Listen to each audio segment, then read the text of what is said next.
Hello everyone, ভিডঙ্ক.com ওয়েবসাইটে তোমাদের সবাইকে স্বাগত জানাই। আমি সৌরভ দে, তোমাদের ম্যাথ টিউটর।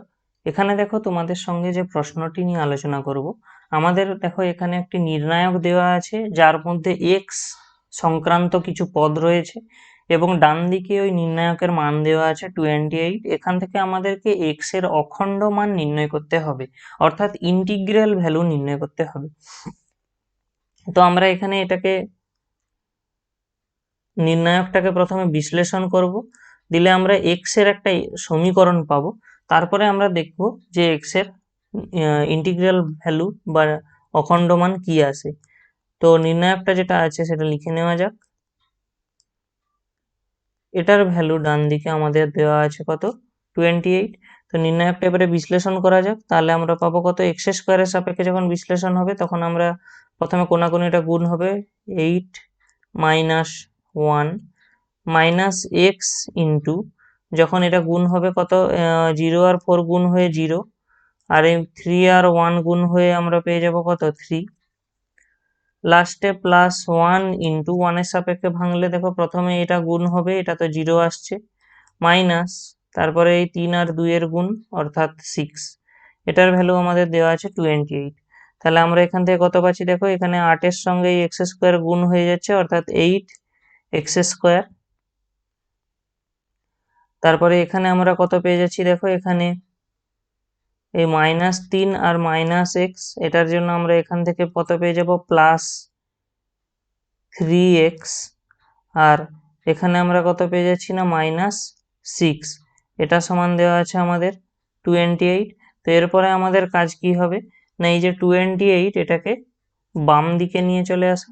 তাহলে আমরা কত পেয়ে যাবো দেখো, এখানে 8x² plus 3x minus 6 minus 28 equal to 0। তাহলে এখান থেকে আমরা কত পেয়ে যাচ্ছি, 8x² plus 3x minus 34 equal to 0। ঠিক আছে, তো এরপরে আমরা দেখতে পেলাম কি, যে এক্স এর একটা আমরা দ্বিঘাত সমীকরণ পেয়ে গেছি, অর্থাৎ এক্স এর আমরা দুটো ভ্যালু পাবো। তো আমাদেরকে দেখতে হবে এখান থেকে এক্স এর অখণ্ড মান কোনটা বেরায় এবং কিভাবে নির্ণয় হয়। তো আমরা এটাকে মিডল টার্ম ফ্যাক্টরাইজেশন করার চেষ্টা করি। তো দেখো আমরা যদি এই +3x কে এখানে 17x মাইনাস 14x আকারে ভেঙে দিই, তাহলে আমাদের এখানে উৎপাদকের বিশ্লেষণ এটা সহজে নির্ণয় করা যাবে। দেখো আমরা প্রথমের অংশটা থেকে জাস্ট এক্স কমন নিয়ে নিচ্ছি, তাহলে আমরা কত পেয়ে যাচ্ছি না, 8x, ও সরি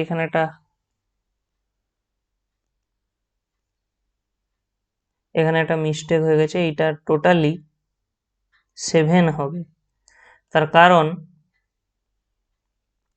এখানে 8 মাইনাস 1 যখন করা হবে আমাদের 7 আসবে, এবং সেইটাই এখানে সহগ আকারে থাকবে, অর্থাৎ এখানে অ্যাকচুয়ালি থাকবে 7x²। সেই কারণে এখানে x যখন আমরা কমন নিয়ে নেব, এখান থেকে আমরা পেয়ে যাব 7x প্লাস 17 মাইনাস, এখানে যখন 2 কমন নিয়ে নেব আমরা এখানেও ঠিক একইভাবে পেয়ে যাব 7x প্লাস 17, এটা ইকুয়াল টু 0। তাহলে আলটিমেটলি আমরা এখান থেকে কত পাচ্ছি দেখো, 7x plus 17 into x minus 2 equal to 0। ঠিক আছে, তাহলে এখানে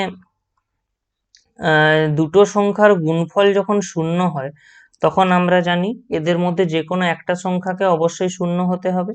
তাহলে আমরা ধরে নিচ্ছি, ওখানে বলতে পারি অতএব হয় 7x প্লাস 17 ইকুয়াল টু 0, অথবা x মাইনাস 2 ইকুয়াল টু 0। তাহলে যদি 7x প্লাস 17 ইকুয়াল টু 0 হয়, তাহলে আমরা এখান থেকে কত পাবো, 7x ইকুয়াল টু -17। তাহলে এখান থেকে আমরা x এর মানটা কত পাবো না, -17/7। আর এই অংশটা থেকে আমরা যদি দেখি তাহলে আমরা এখান থেকে x এর মান কত পাবো, 2। তাহলে এখানে এবার একটা জিনিস লক্ষ্য করো, আমাদের এখানে x এর এই যে মানটা আমরা পেলাম, এই মানটা আমরা নিতে পারবো না। তার কারণ কি না, আমাদের প্রশ্নেই বলা আছে যে x এর অখণ্ড মান বা ইন্টিগ্রাল ভ্যালু, মানে x এর মান যেন পূর্ণ সংখ্যায় আসে, সেরকম মান কত হচ্ছে সেটাই নির্ণয় করতে বলা হয়েছিল। তো আমরা দেখতে পাচ্ছি এখানে x এর মান 2 আসছে, এইটাই হবে আমাদের তাহলে এই কোশ্চেনের অ্যান্সার। আমাদেরকে এক্স এর মান নির্ণয় করতে বলা হয়েছিল, আর এটাই হলো এক্স এর তাহলে অখণ্ড মান। তাহলে এক্স ইকুয়াল টু 2 হলো এই কোশ্চেনের অ্যান্সার।